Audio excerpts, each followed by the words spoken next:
ఒరేయ్ ఫ్రెండూ, ఇది విను. బ్రేకప్ అయిన తర్వాత నీకు ఇలా అనిపిస్తే దయచేసి నిన్ను నీవు తప్పు పట్టుకోకు. చిన్న విషయాలకే గుండె బరువుగా అవ్వడం, ఏమి చేయకుండా చాలాసేపు అలా కూర్చుండిపోవడం, రాత్రి పడుకుంటే నిద్ర రాకపోవడం, ఇవన్నీ నీ బలహీనతలు కావురా.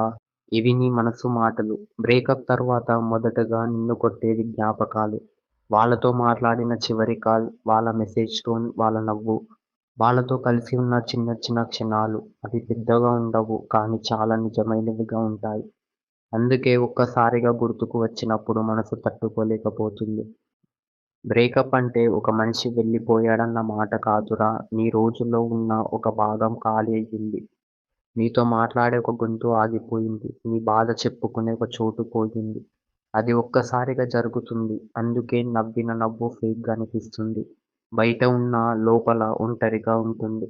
ముందు నీ భావాలను ఎవరో ఒకరు పట్టించుకునేవాళ్ళు. ఇప్పుడు అది లేదు. అందుకే చిన్న మాట కూడా గట్టిగా తగులుతుంది. చిన్న మౌనం కూడా చాలా పెద్దగా అనిపిస్తుంది. ఇది ఓవర్ రియాక్షన్ కాదు. ఇది ఒంటరిగా మిగిలిన మనసు. ఇది వినురా.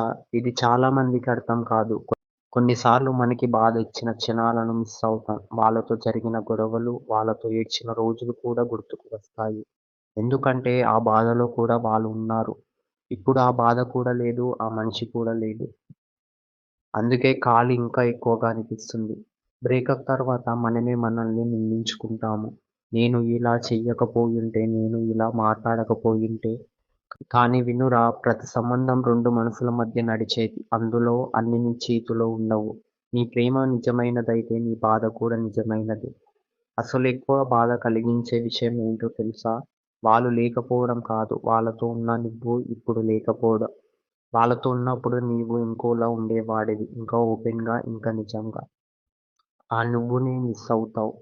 ఇది చాలా మెల్లగా చెప్పాలి. నీవు ఇంత ఎమోషనల్ అయ్యావంటే నీవు నిజంగా ప్రేమించావు.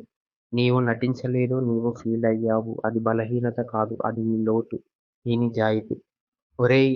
ఇప్పుడు ఇది ఎప్పటికి ఇలానే ఉంటుందనిపిస్తుంది. కానీ కాదురా. ఈరోజు జ్ఞాపకాలుగా బంధిస్తున్నాయి. రేపు మెల్లగా సార్ట్ అవుతాయి. ఈరోజు కన్నీళ్లుగా ఉన్నాయి. రేపు నిశ్శబ్దంగా మారతాయి. నీవు బ్రేకప్ అయిపోయిన వాడిగా కాదు. నీవు నెమ్మదిగా హీల్ అవుతున్నావు. ఇది ఫ్రెండ్‌గా చాలా నిజంగా చెప్పిన మాట.